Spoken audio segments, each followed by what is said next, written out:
पाकिस्तान और दुनिया भर से देखने और सुनने वालों को अस्सलाम वालेकुम। असद उमर साहब ने बाकायदा तौर पर सियासत से किनारा कशी इख्तियार कर ली है। वो क्या कहते हैं उस तफसीलात से आपको आगाह करेंगे। इसके अलावा सुप्रीम कोर्ट ऑफ पाकिस्तान ने चीफ जस्टिस ऑफ पाकिस्तान के इख्तियारात को रेगुलेट किया था। अब इस्लामाबाद हाई कोर्ट से भी एक आवाज़ उठी है। Chief justice Islamabad high court के इख्तियारात को रेगुलेट करने के हवाले से वो क्या तफसीलात हैं वो भी आपको आगाह करेंगे। इसके अलावा इकरारुल हसन साहब ने एक मुतालबा किया है पीटीआई से। वो पीटीआई से एक सवाल कर रहे हैं। मेरा ख्याल है कि वो सवाल नून लीग से बनता था। क्या वो सवाल है, क्या पूछ रहे हैं, उससे भी आपको आगाह करेंगे। और बुशरा बीबी जो है इमरान खान साहब की अहलिया, उनकी गिरफ्तारी के हवाले से भी खबरें आ रही हैं, उससे भी आपको आगाह करते हैं। और पीटीआई के जो वर्कर्स थे, इनकी गिरफ्तार वर्कर्स, इनकी ज़मानतों का कुछ मामला था जिनमें कोई 129 वर्कर्स थे। उनकी ज़मानतों के मामले पर क्या हुआ, वो भी मामला थोड़ा सा आगे लटक गया है। और ये क्या किया जा रहा है पुलिस की जानिब से, जानबूझकर डिले में डाले जा रहे हैं मामलात। अच्छा, इससे पहले आपको ये बताता चलूँ कि निगरान वज़ीर आला खैबर पख्तूनख्वा आज़म खान का आज इंतकाल हो गया है। इन्ना लिल्लाहि व इन्ना इलैहि राजिऊन। अल्लाह पाक उनके दर्जात बुलंद फरमाए और उनकी मग़फ़िरत फरमाए, उन पर अपनी रहमतें फरमाए। बहरहाल जी, उनका इंतकाल हो गया। अब ये एक ऐनी बुरहान भी पैदा हो सकता है, क्यों ना कि जो निगरान वज़ीर आला होता है उसका इंतखाब करना होता है अपोजिशन लीडर ने और मौजूदा हुकूमत ने मिल के, यानी कि मौजूदा वज़ीर आला ने मिल के। तो अब इस वक्त कोई भी अथॉरिटी इस हवाले से मौजूद नहीं है, तो कौन इसका इंतखाब करेगा? मेरा ख्याल है कि इलेक्शन कमीशन के पास ये मामला जाएगा। पहले भी इलेक्शन कमीशन ने ये नहीं, बल्कि पहले खैबर पख्तूनख्वा की हद तक कंप्रोमाइज़ हो गया था अपोजिशन लीडर के दरमियान और हुकूमत के दरमियान। तो अब ये मामला देखते हैं जी इलेक्शन कमीशन के पास जाता है या कहाँ जाता है। तो बहरहाल ये उनका इंतकाल हो गया है। नहायत ही अफसोसनाक खबर ये आपके साथ मैं शेयर कर रहा हूँ। इसके बाद ही तहरीक इंसाफ के वर्कर्स का इंतज़ार मज़ीद लंबा हो गया। इंसदाद दहशतगर्दी अदालत लाहौर ने जना हाउस हमला केस में नामजद 129 मुलजमान की दरखास्त ज़मानत पर समाअत मंगल तक मुलतवी कर दी। पुलिस की जानिब से मुकदमे का रिकॉर्ड पेश नहीं किया गया। तो अब आजकल पुलिस ये कर रही है कि मुकदमे का रिकॉर्ड ही पेश नहीं करते। तो अदालत ने इनको जी सोमवार वाले दिन का आखिरी मौका दिया कि आप मुकदमे का रिकॉर्ड ले आएँ। पहले भी पिछली पेशी पर भी इन्होंने रिकॉर्ड पेश नहीं किया था। इसके अलावा खतीजा शाह साहबा की ज़मानत का मामला था, वहाँ भी पुलिस ने जानबूझकर रिकॉर्ड पेश नहीं किया कि उस मामले को मज़ीद लटकाया जा सके। तो ये पुलिस इस वक्त जो है वो तखीरी हरबे इस्तेमाल कर रही है। इसके अलावा जी असद उमर साहब ने आज ट्वीट करके बताया है कि मैं सियासत से अलग हो रहा हूँ। क्या कहते हैं वो अपनी ट्वीट में, वो मैं आपके सामने रख देता हूँ। वो कहते हैं जी, एक दिहाई से ज़्यादा अवामी ज़िंदगी के बाद मैंने सियासत को मुकम्मल तौर पर छोड़ने का फ़ैसला किया। गालबन 2012 में ये सियासत में आए थे और इमरान खान साहब ने इनको कायल किया था कि आप सियासत में हिस्सा लें। अच्छा जी, साथ वो कहते हैं जी, सियासत को मुकम्मल तौर पर छोड़ने का फ़ैसला किया है। जैसा कि मैं पहले भी अवामी सतह पर कह चुका हूँ, मैं रियासती इदारों के साथ तसादुम की पॉलिसी से मुतफिक नहीं हूँ और ऐसी पॉलिसी रियासती इदारों के साथ शदीद टकराव का बाइस बनी है जो कि मुल्क में के मफाद में नहीं है। अच्छा, मुझे असद उमर साहब की इस बात से इख्तलाफ है। तो पहले इसके ऊपर थोड़ी सी बात कर लेते हैं, फिर आगे इनका ट्वीट मुकम्मल पढ़ के मैं आपको सुनाता हूँ। वो कह रहे हैं जी, रियासती इदारों के साथ तसादुम की पॉलिसी से मैं मुतफिक नहीं हूँ। तो रियासती इदारों के साथ तसादुम किया किसने है? आप ज़रा ये देखो ना कि रियासती इदारों ने तसादुम किया है या फिर पीटीआई ने जाकर तसादुम किया है। 25 मई 2022 को क्या हुआ था? इमरान खान साहब ने कौन सा ऐसा काम किया था कि इमरान खान साहब, बल्कि 25 क्या 23 मई से ही लोगों के घर के ऊपर हमला आवर हो गई रियासत। लोगों के चादर चार दीवारी का तकद्दुस पमाल किया, उनकी गाड़ियां तोड़ी, उनके घर तोड़े, उनको गिरफ्तार किया। इलामा इकबाल की बहू के घर क्या किया था भावलपुर में, कि गेट तोड़ दिया था पुलिस ने। तो कौन सा तसादुम चाह रहे थे इमरान खान साहब या पीटीआई उस वक्त जो ये तसादुम किया गया? उसके बाद 25 मई को क्या हुआ, किस तरह शेलिंग की गई पूरे इस्लामाबाद के अंदर, लोगों को कहीं एहतजाज नहीं करने दिया जा रहा था। फिर वज़ीराबाद में इमरान खान साहब के ऊपर हमला हुआ। क्या वो इमरान खान साहब या पीटीआई जो है वो रियासती इदारों के साथ तसादुम चाह रही थी कि उनके साथ तसादुम किया जा रहा था? फिर कितनी दफ़ा इमरान खान साहब के घर के ऊपर अटैक हुए, ज़मान पार्क के ऊपर 36 घंटे अटैक हुए। जी क्या है जी, उनकी ज़मानत खारिज हो गई है, ज़मानत कबल इस गिरफ्तारी है, या वो ज़मानत जो है उनकी खारिज हो गई है जी, उनको अदालत में पेश करें, उनके वारंट जारी हो गए हैं। इस तरह की छोटी छोटी चीज़ें थी। भाई आज जो है अदालत ने ज़मानत नहीं ली मरियम औरंगज़ेब की, तो क्या उनको पकड़ने के लिए जाएगी पुलिस? राना सनावलाग भी उसी वक्त ही इसी तरह उनकी ज़मानत का मामला था, उनके भी वारंट गिरफ्तारी निकले थे, तो उनके घर के ऊपर तो कोई अटैक नहीं हुआ, कहीं पे जाकर उन्हें पुलिस ने नहीं पकड़ा। तो इमरान खान के घर के ऊपर 36 घंटे क्यों हमला किया जा रहा था? तो ये सारा कुछ पहले से कर रही थी। और फिर जुडिशल कम्प्लेक्स में क्या हुआ था? इमरान खान साहब के ऊपर कातलाना हमले हुए, जुडिशियल कम्प्लेक्स के अंदर इमरान खान साहब को कत्ल करने की प्लानिंग एक मुकम्मल तैयार पर की गई थी। मुबैना तौर पर इमरान खान साहब ये दावा करते हैं।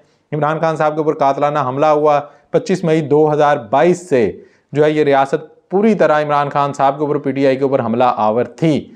तो ये आप अगर इल्ज़ाम लगाना चाहते हैं कि जी रियासती इदारों के साथ तसादुम और पॉलिसी से मुतफिक नहीं हो, तो ये पॉलिसी मेरा ख्याल है कि फिर आपने उस वक्त अलग हो जाना था अगर आपको लग रहा था कि PTI की ये पॉलिसी है। तो ये मेरा नहीं ख्याल, जो हम हक़ाइक़ देख रहे हैं पिछले कोई मेरा ख्याल है 1.5 साल से, तो मेरा नहीं ख्याल कि ये कोई इमरान खान साहब की या PTI की पॉलिसी थी। मुझे तो ये लगता है कि ज़बरदस्ती से जो है इदारों ने आकर हमला किया है और ज़बरदस्ती से इदारे ही चाहते थे कि कोई तसादुम हो, हमें कोई बहाना मिले PTI को इमरान खान साहब को कुचलने का, और वो बहाना उन्होंने 9 मई की शक्ल में तलाश कर लिया है। 9 मई को तो इमरान खान साहब गिरफ्तार थे, तो इमरान खान साहब ने तो नहीं लोगों से कहा था कि आप चले जाएं कोर कमांडर हाउस, वहाँ पर जाके आप हमला कर दें। तो इस तरह की चीज़ इमरान खान साहब ने तो नहीं की थी। और फिर जो मुबैना तौर पर वो आगे लगी हैं मुख्तलिफ जगह पर, किसी एक की भी वीडियो कहीं सामने आई है किसने आग लगाई? कोर कमांडर हाउस की वो वीडियो है जब लोग उसके अंदर दाखिल हुए हैं और उसके बाद निकल गए हैं, उनकी वीडियोज़ मौजूद है। उसके बाद वहाँ पर किसने आग लगाई है? हमने तो नहीं देखी वहाँ पर आग लगी हुई जिस वक्त वो लोग मौजूद थे। तो ये बाद में किसने कार्रवाई डाली है, तो ये जो है वो देखना चाहिए। इसके बहुत सारे शवाहिद मौजूद हैं। इसी वजह से तो ओपन कोर्टों के अंदर इनकी समाअत नहीं की जाती। इसी वजह से तो अंदर पुलिस बहाने लगाती है कि लोगों की ज़मानतें हो जाएंगी। इस वजह से वो लेके नहीं आते, रिकॉर्ड नहीं लेकर आ रहे। एक केस में ज़मानत होती है, दूसरे में गिरफ्तार कर लेते हैं। अगर इतने ही ये मजबूत केसेस होते तो अब तक इमरान खान साहब के वर्कर्स की ज़मानतें ना हो रही होती, उनको दोबारा दूसरे मुकदमात में गिरफ्तार ना करना पड़ता। तो ये जो बात है असद उमर साहब की, इससे मुकम्मल तौर पर मैं इख्तलाफ करता हूँ ज़ाती तौर पर, कि इस तरह की चीज़ जो है वो मुझे नज़र नहीं आई कि PTI या इमरान खान साहब ये चाहते हो। बल्कि इमरान खान साहब तो बार बार ये ऐलान करते रहे हैं कि हम तसादुम नहीं चाहते। तसादुम तो ज़बरदस्ती उनके गले में डाला गया है, उनको बाकायदा तौर पर निशाना बनाया गया है। मैं तो यही समझता हूँ बहरहाल। अच्छा जी, इसके अलावा जी असद उमर साहब कहते हैं जी PTI की बुनियादी रुकनीत से इस्तीफ़ा दे रहा हूँ। मैं इन तमाम लोगों का शुक्रगुजार हूँ जिन्होंने अवामी ज़िंदगी में मेरा साथ दिया। ख़ास तौर पर मैं NH54 की टीम और वोटर्स का शुक्रिया अदा करता हूं जिन्होंने मुझे 2 बार मुंतखब किया जिस हलके, और मैंने इस हलका की खिदमत करने की भरपूर कोशिश की। यानी कि हलके ने मेरी और मैंने इस हलके की भरपूर खिदमत करने की कोशिश की। अल्लाह पाक पाकिस्तानी कौम पर अपनी रहमत नाजिल फरमाए जी। ये कहते हुए उन्होंने हमेशा के लिए सियासत से किनारा कशी इख्तियार करने का ऐलान कर दिया है। तो एक सियासतदान जो है वो वैसे इस तरह के फ़ैसले ले भी लेते हैं और फिर वो फ़ैसले जो हैं वो वापस भी हो जाते हैं। बहरहाल फ़िलहाल ये असद उमर साहब ने ऐलान किया, और जो असद उमर साहब ने बात की है एक जिससे मुझे इख्तलाफ था, वो भी मैंने आपके सामने तफसील से रख दी है। इसके अलावा जी इकरारुल हसन साहब जो हैं वो एक मुतालबा कर रहे हैं PTI से। वो कहते हैं जी मुशर्रफ के साबिक मिलिट्री सेक्रेटरी और साबिक कोर कमांडर लाहौर के दुबई, लंदन और न्यूयॉर्क में कीमती असासों से मुतल्लिक फैक्ट फोकस की खबर के बाद सियासतदानों की करप्शन के खिलाफ आवाज़ उठाने वाली तहरीक इंसाफ क्या तहकीकात का मुतालबा करेगी? क्या इमरान खान साहब के ट्विटर अकाउंट से कोई ट्वीट होगी? तो ये मुतालबा कर रहे हैं जी इकरारुल हसन साहब इमरान खान साहब से। अब मैं इकरारुल हसन साहब से पूछना ये चाहूँगा कि फैक्ट फोकस की ये तीसरी स्टोरी है। पहली स्टोरी उनकी आई थी आसिम सलीम बाजवा के हवाले से, ठीक है। आसिम सलीम बाजवा साहब के बहुत सारे असासे निकल आए थे। उसके ऊपर ऐसे ना वो जो मरियम नवाज़ और नून लीग थी, उन्होंने इतनी ज़्यादा आवाज़ उठाई थी, वो शोर मचाया था उन्होंने। पता नहीं वो पापा जीनो के क्या उनका निकल आया जी, पिज़्ज़ा मंगा लो, पिज़्ज़ा मंगा लो, और इस तरह की चीज़ें उन्होंने बहुत ज़्यादा उस वक्त शोर मचाया था। ये पहली स्टोरी थी फैक्ट फोकस की, पाकिस्तानी जर्नल्स के हवाले से कि उनकी करप्शन का मामला उन्होंने निकाला था। उसके ऊपर कोई तहकीकात तो नहीं हुई, मगर नून लीग ने शोर बहुत मचाया था जी। उसके बाद दूसरी जो खबर उन्होंने दी फैक्ट फोकस ने पाकिस्तानी जर्नल्स के हवाले से, उनकी करप्शन के हवाले से, वो थे कमर जवेद बाजवा साहब। उनके हवाले से जब उन्होंने खबर ब्रेक की है, उसके बाद नून लीग ने शोर बहुत मचाया, मगर वो शोर किसके खिलाफ मचाया? जिन सहाफ़ियों ने वो खबर ब्रेक की थी उनके खिलाफ, और तहकीकात उनके खिलाफ हुई, FBR के कुछ लोगों के खिलाफ जिन्होंने ये खबर लीक की।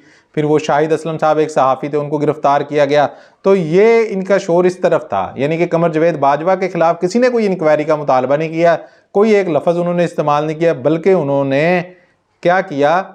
उन्होंने ये किया कि उन्होंने खबर देने वाले को कुचलने की कोशिश की। अभी भी अहमद नूरानी साहब जो कि मेरा ख्याल अमेरिका में इस वक्त मौजूद हैं, उनको इश्तिहारी करार दिलवाया हुआ उन्होंने अदालतों से।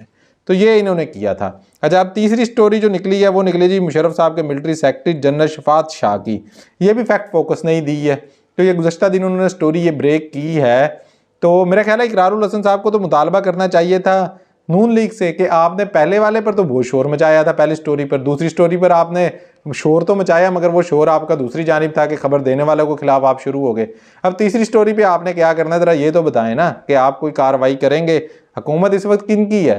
नून लीग के करीबी लोग बैठे हुए हैं, नून लीग की मंशा के मुताबिक इस वक्त हुकूमत बैठी है, तो नून लीग के इशारों पर नाचने वाली हुकूमत बैठी है। वो हुकूमत बैठी है जो कि रिलीफ देने के लिए नवाज शरीफ साहब को एयरपोर्ट पर पहुंच जाती है। तो इस तरह की हुकूमत जब मौजूद है तो फिर ये मुतालबा तो नून लीग से बनता है, पीटीआई से तो ये मुतालबा बनता नहीं है। खैर वो पीटीआई से मुतालबा कर रहे हैं, इसी वजह से फिर इकरार हुसैन साहब पर लोग तनकीद करते हैं कि आपके मुतालबे इस तरह के होते हैं। इसके अलावा जी बुशरा बीबी साहबा की गिरफ्तारी के हवाले से इतलात ये आ रही हैं कि तैयारियाँ की जा रही हैं। जो एक फराग होगी के हवाले से अभी खबर दी गई थी, तो वो खबर भी इन्हीं की कड़ी थी। एक मतलब एक ग्राउंड बनाने की कोशिश की गई थी, एक शोर शराबा मचा कर मीडिया के ऊपर, क्योंकि ये खबर तो पुरानी है। फराग होगी के ऊपर पहले भी इल्ज़ामात लगते रहते हैं। अब फराग होगी उसका नाम है तो मैं भी वही ले रहा हूँ, मुझे उनका सही नाम पता नहीं, फराज शहजादी है गालबन। तो उनके हवाले से पहले भी मतलब कि ये चीज़ें चलती रही हैं। इसको दोबारा जो ताज़ा दम किया गया, इसको दोबारा नए तरीके से जो लेकर आया गया मीडिया पर, उसका मकसद एक ही दिखाई देता है कि ये बुशरा बीबी साहबा को गिरफ्तार करना चाहते हैं इमरान खान साहब के ऊपर दबाव बढ़ाने के लिए, क्योंकि इमरान खान साहब इनकी वो बातें मान नहीं रहे जो ये मनवाना चाहते हैं। इमरान खान साहब पाकिस्तान छोड़कर जाने को तैयार नहीं है, तो इमरान खान साहब को मज़ीद दबाव में लेने के लिए, उनको तोड़ने के लिए ये हरबा इस्तेमाल करने की कोशिश की जा रही है। 13 तारीख को यानी कि सोमवार वाले दिन उनकी नायब के अंदर एक पेशी है, तो हो सकता है कि वहाँ पर उन्हें गिरफ्तार कर लिया जाए, ये उनके हवाले से खबर चलाई जा रही है। अच्छा, इसके बाद चीफ जस्टिस ऑफ पाकिस्तान के इख्तियारात जो हैं वो रेगुलेट हो गए थे, बल्कि मेरा ख्याल है कि चीफ जस्टिस साहब ने एक स्टैंड लिया था जब उमर अता बंदयाल साहब चीफ जस्टिस थे, तो वो फिर उस स्टैंड से पीछे हट नहीं सकते थे, तो उन्होंने वो काम कर लिया जो वो करना चाहते थे उस वक्त। बज़ाहिर उसका फ़ायदा कोई नहीं है नज़र आता हमें, क्योंकि अभी भी चीफ जस्टिस साहब की मर्ज़ी से ही बेंच बनना है। साथ उनके तारिक मसूद साहब और इजाज़ुल हसन साहब हैं। इजाज़ुल हसन साहब कहीं से इख्तलाफ करेंगे भी सही तो 2-1 की अक्सरियत से वो फैसला हो जाएगा। तो अगर ना होता तो तब भी चीफ जस्टिस साहब ने बनाना था, मगर जिस चीज़ को वो असल में जो सहूलतकारी नून लीग को देनी थी, इसके अंदर वो वाली चीज़ें थी, तो वहाँ पर उनकी बात बन नहीं सकी, वो सहूलतकारी मिल नहीं सकी, क्योंकि वहाँ पर 8-7 से फैसला हो गया था। पर वो एक अलग मामला, उस पर पहले मैं तफसील से बात कर चुका हूँ। तो अब इस्लामाबाद हाई कोर्ट के सीनियर तरीन जज हैं जी जस्टिस मोहसिन अख्तर कियानी साहब, इन्होंने मामला इस्लामाबाद हाई कोर्ट के इंतज़ामी कमेटी को भेजने की सिफारिश कर दी है। जस्टिस मोहसिन अख्तर कियानी साहब ने एक केस के मामले सामने आने के बाद आर्डर में इजाफी नोट लिखा है कि चीफ जस्टिस की अदम मौजूदगी में इंतज़ामी जज के पास बेंच तश्कील देने का इख्तियार नहीं है। इंतज़ामी जज हंगामी नवैयत के केस को भी उसी दिन समाअत के लिए मुकर्रर नहीं कर सकता। इंतज़ामी जज के पास अहम नवैयत का केस भी अगले रोज़ के लिए मार्क करने का इख्तियार है। केस मार्क करने के बावजूद एडमिनिस्ट्रेटिव जज समाअत के लिए बेंच तश्कील नहीं दे सकता। एडमिनिस्ट्रेटिव जज महज चीफ जस्टिस के फराहम करदा इख्तियार के मुताबिक केस मार्क कर सकता है। बादिउल नज़र में ये पहलू दरख्वास्त गुजार को मुश्किल सूरत हाल में डाल देता है। चीफ जस्टिस की अदम मौजूदगी के बायस दरख्वास्त गुजार को हिफाजत नहीं मिल पाती। चीफ जस्टिस की अदम मौजूदगी के बायस हिफाजत ना मिल पाना बुनियादी हकूक़ से मुतल्लिक है। इस्लामाबाद हाई कोर्ट के इंतज़ामी मामला चलाने का इख्तियार इंतज़ामी कमेटी के पास है। यह मामला इंतज़ामी कमेटी के सामने रखा जाए ताकि वो इस पर कोई फ़ैसला कर सके। High court rules and orders के तहत मामला फुल कोर्ट के सामने भी रखा जा सकता है। तो ये कह रहे हैं जनाब सीनियर जज हैं, सीनियर तरीन जज हैं बल्कि जस्टिस मोहसिन अख्तर कियानी साहब, तो वो ये मामला उठा रहे हैं। देखें ना, एक जानिब तो आपने सुप्रीम कोर्ट के इख्तियारात को रेगुलेट कर दिया, वहाँ पर आपने बेंच बनाने के लिए भी 3 रुकनी एक अब कमेटी बन चुकी है, जो 2 सीनियर तरीन जज हैं और एक चीफ जस्टिस ऑफ पाकिस्तान है। तो इस तरह का मामला फिर आपको इस्लामाबाद हाई कोर्ट और दीगर कोर्ट्स में भी करना चाहिए। कम अज़ कम तमाम हाई कोर्ट्स जो हैं उनकी हद तक तो ये कर देना, चले सेशन कोर्ट का मामला कुछ और होगा, तो वहाँ तक तो आप ये मामला कर दें ना। अगर सुप्रीम कोर्ट जो है उन्होंने एक रूल्स बना लिए हैं, तो वो रूल्स फिर हाई कोर्ट के ऊपर भी लागू तो होने चाहिए, निचली अदालतों पर भी होने चाहिए। तो ये अहम मामला है जिसके ऊपर आवाज़ उठाई है मोहसिन अख्तर कियानी साहब ने। देखते हैं जी इसके ऊपर अमल होता है या नहीं होता। कि इसके ऊपर कोई भी आवाज़ नहीं उठा रहा। वहाँ पर तो कानून साजी भी की थी सुप्रीम कोर्ट के लिए, तो हाई कोर्ट के लिए कोई कानून साजी भी नहीं है। वहाँ पर उन्हें उमर अता बंदयाल साहब से मसला था, इस वजह से उन्होंने कानून साजी की थी। यहाँ पर उन्हें मसला नहीं है, यहाँ पर बंदा उनका अपना है। यहाँ पर उस वक्त मसला हो सकता है कि अगर 3 जज मिलकर बेंच बनाए इस्लामाबाद हाई कोर्ट का, तो फिर कोई मसला हो सकता है हुकूमत को। इस वजह से वो चाहते नहीं है कि यहाँ पर कोई इस तरह की सिचुएशन आए। कि जो आमिर फ़ारूक साहब है वो जिस तरह के फ़ैसले कर रहे हैं, मेरे ख्याल कोई बताने की ज़रूरत नहीं है, वो सबके सामने ही है। तो ये इस वक्त तक की सूरत हाल है। मिलते हैं इंशाल्लाह अगली वीडियो में। अपना ख्याल रखिएगा। अल्लाह हाफिज़।